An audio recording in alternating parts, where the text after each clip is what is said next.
আসসালামু আলাইকুম বন্ধুরা, কেমন আছেন? আলহামদুলিল্লাহ, আমি ভালো আছি। আমি আজকে একটু মটর ডাল আর মুগ ডাল নিয়েছি, লতি দিয়ে রান্না করব। দেখুন, এখানে মটর ডালটা কিন্তু আধা ঘন্টার মতো ভিজিয়ে রেখেছি, সাথে নিয়ে নিয়েছি কিছুটা লতি। এখন আমি কড়াইতে তেল দিয়ে দিয়েছি, আগে দুটো তেজপাতা, দুটো দারচিনি আর রসুন কুচি দিয়ে দিলাম। দিয়ে দিব পেঁয়াজ কুচি, এটা একটু লাল করে ভেজে নিব। দিয়ে দিলাম আদা রসুন বাটা, মরিচ গুঁড়ো, হলুদের গুঁড়ো, ধনিয়া গুঁড়ো, জিরা গুঁড়ো।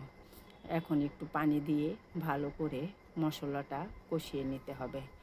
দেখুন, মশলাটা কিন্তু কষানো হয়ে গেছে, অনেকটা তেল উঠে গেছে।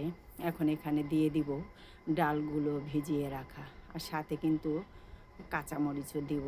ওই যে কাঁচামরিচগুলো দিয়ে দিয়েছি। এখন দিয়ে দিব লতিগুলো, এটা দিয়ে ভালো করে কষিয়ে নিতে হবে। দিয়ে দিলাম স্বাদ অনুযায়ী লবণ, দিয়ে দিলাম।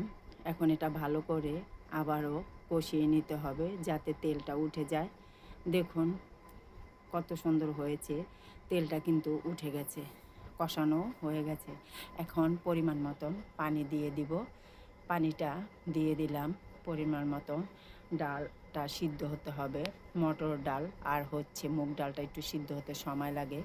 এখন ঢেকে রেখে দিব। দেখুন, ঢাকনাটা উঠিয়ে নিলাম। লতিটা কিন্তু হয়ে গেছে, ডালের লতিটা দেখুন কত সুন্দর হয়েছে। এটা কিন্তু শুকনো শুকনো রাখতে হবে, ঝোল রাখা হবে না। এখন এখানে দিয়ে দিব 1 চামচ পরিমাণ ঘি। ঘিটা ফ্রিজে রেখেছি, এজন্য এরকম দেখাচ্ছে।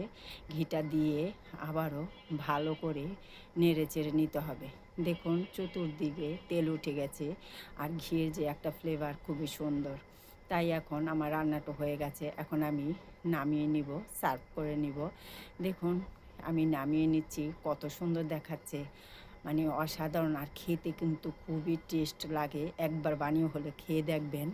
বন্ধুরা, ভিডিওটা ভালো লাগলে একটা লাইক, শেয়ার, কমেন্ট করবেন। ভিডিওটি সম্পূর্ণভাবে দেখে আমার চ্যানেলটি সাবস্ক্রাইব করে দিবেন।